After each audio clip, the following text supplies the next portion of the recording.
yang disebut juga dengan kabilah Bani Nadir, di mana pada saat perang Uhud mereka berkonspirasi dengan pasukan yang berasal dari Mekah untuk mengalahkan kaum muslimin, dan hal tersebut membuat Rasulullah SAW harus mengambil tindakan tegas terhadap mereka. Maka Rasulullah SAW kemudian mengirim utusan dan menyampaikan kepada Bani Nadir bahwasanya Rasulullah memerintahkan mereka untuk meninggalkan kota Madinah dalam jarak waktu yang telah ditentukan, dan diperkenankan untuk membawa harta benda yang mereka miliki. Mendapatkan ketegasan dari Rasulullah tersebut, orang-orang dari Bani Nadir panik, lalu kemudian memutuskan hendak meninggalkan kota Madinah. Namun di saat mereka sedang bersiap-siap, pemimpin munafik yaitu Abdullah bin Ubay bin Salul mendatangi mereka lalu mengatakan bahwasanya kalian tidak perlu meninggalkan kota Madinah karena Muhammad pasti tidak berani untuk mengambil tindakan, apalagi setelah kekalahan yang terjadi pada perang Uhud. Dan jikapun Muhammad berani mengambil tindakan, kami penduduk pribumi asli dari sini akan melindungi kalian sehingga kalian tidak mungkin terusir dari tanah yang kalian tempati. Nah, provokasi ini membuat Bani Nadir yang awalnya hendak meninggalkan kota Madinah terpancing, lalu kemudian menganggap kalau begitu untuk apa kita meninggalkan kota Madinah. Nah, kemudian mereka mengatakan kepada utusan Rasulullah, kami tidak akan pernah meninggalkan kampung kami apapun yang kau inginkan. Mereka yakin dan percaya bahwasanya mereka akan dilindungi oleh Abdullah bin Ubay bin Salul.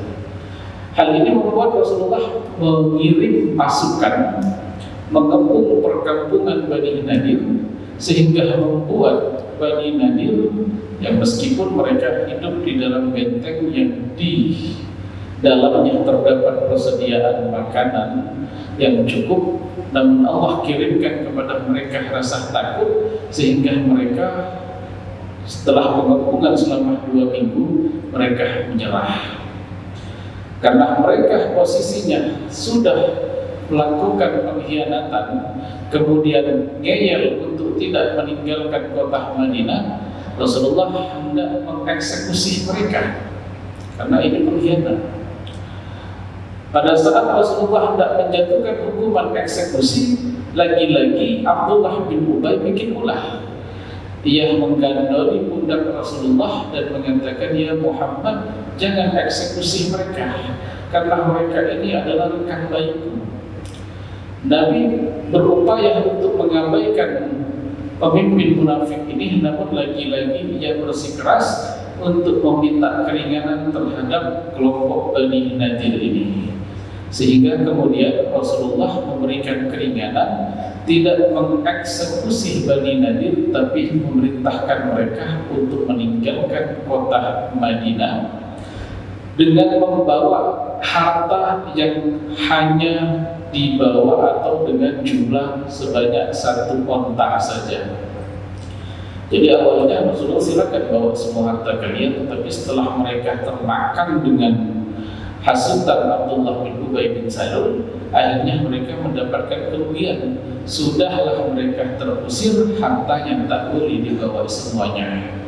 Maka mereka pergi, sebagian dari mereka berangkat menuju kawasan Syam tersebar, dan sebagian besarnya lagi pindah ke kawasan Khaybar.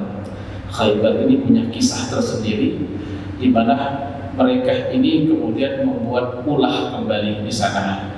Nah, setelah pembersihan di dalam kota Madinah, Maka sampailah waktu yang ditentukan, di mana di akhir perang Uhud, kalau kita masih ingat, ada janji yang dilontarkan oleh Abu Sufyan bahwasanya mereka akan kembali menantang kaum muslimin, berperang kembali 1 tahun pasca perang Uhud. Dan Rasulullah mengiyakan kita akan ketemu kembali untuk menentukan siapa pemenang sesungguhnya pada perang Uhud. Karena meskipun mayoritas mengatakan kaum muslimin kalah, namun secara hitung-hitungan strategi kaum muslimin tidak bisa dikatakan kalah telak. Mengapa? Karena kalau hitung-hitungannya kekalahan tersebut adalah pimpinan-pimpinan ataupun kepala-kepala banyak yang tertawan atau terbunuh. Ternyata meskipun 70 orang dari pasukan Madinah, kita ini menyebutkan dengan istilah pasukan Madinah, dikarenakan di dalam pasukan ini ada Yahudi dan ada juga orang munafik yang pernah kita sampaikan pada kajian terdahulu. Nah, dari 70 orang ini, mayoritas mereka bukan pimpinan dari kaum muslimin. Yang paling yang terhitung ada Sayyidina Hamzah yang syahid pada perang Uhud. Sisanya adalah kaum muslimin yang secara notabene-nya adalah prajurit biasa, bukan pengambil keputusan dalam barisan. Yang kedua adalah ciri daripada pemenang perang di masa itu adalah mereka mendapatkan harta rampasan yang diambil dari musuh yang dikalahkan. Namun dalam perang Uhud mereka tidak sempat dan tidak bisa melakukan hal tersebut dikarenakan mereka takut bahwasanya pasukan Nabi akan kembali dengan membawa orang-orang Madinah yang tidak ikut dalam peperangan. Oleh karena itu pasukan Mekah merasa tidak puas dan ingin menyelesaikan hal tersebut pada pertemuan 1 tahun setelah perang Uhud. Dan datang 1 tahun berlalu, maka berangkatlah 4.000 pasukan yang berasal dari Mekah dipimpin oleh Abu Sufyan. Nabi juga membawa pasukan sejumlah 3.000 pasukan. Di sana Rasulullah menunggu sekitar 18 mil dari kota Madinah. Cuma apa yang terjadi? Pada saat pasukan Makkah keluar dari kota Makkah, beberapa mil keluar dari kota Makkah, ternyata sebenarnya orang-orang Makkah itu sudah tidak bergairah lagi untuk melakukan peperangan. Mereka menganggap, ya sudah, kemarin kita sudah impas di Uhud kemarin, untuk apa lagi perang? Ditambah lagi mereka takut, trauma Badar itu masih terasa. Takutnya bawa pasukan, dulu oke lah kita bisa mengalahkan, tapi belum tentu untuk kali ini kita bisa menang. Jadi masih ada trauma yang mereka rasakan, sehingga sebagian besar dari mereka itu merasa perjalanan perang ini adalah perjalanan yang tidak menyenangkan atau tidak diinginkan. Dan ternyata pemikiran itu pun menimpa pemimpin mereka, Abu Sufyan. Abu Sufyan semakin jauh dari kota Mekah, mereka berpikir untuk apa keluar kali ini? Iya, kalau menang, kalau kalah, kan cobalah urusannya nanti. Maka setelah berada di tengah perjalanan antara kota Mekah dan kota Madinah, Abu Sufyan menghentikan pasukan lalu menghadap pasukannya dan mengatakan, "Ya ma'syarul Quraisy, wahai orang-orang Quraisy, aku merasa perjalanan kali ini tidak terlalu penting. Mengapa? Karena saat ini adalah masa bertanam di kota Mekah. Jangan lupa, orang-orang Mekah itu jalur perdagangannya mati dikarenakan jalur mereka menuju Syam tertutup, sehingga mereka nggak bisa lagi berdagang. Dagangnya itu diganti dengan bertani. Maka kalau seandainya dagang nggak bisa, bertani terbengkalai, maka lahannya itu tidak bisa ditanami, otomatis kita akan menghadapi paceklik yang berkepanjangan. Oleh karena itu kata Abu Sufyan, bagaimana kalau kita balik aja, nggak usah perang. Usulan ini tanpa disangka disambut dengan baik oleh pasukan yang berjumlah 4.000 tadi. Jadi tidak ada punya semangat perang sebenarnya.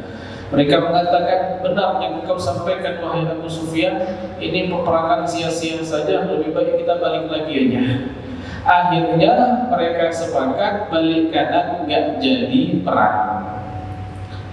Dan Rasulullah nunggu di lokasi itu sampai 18 hari.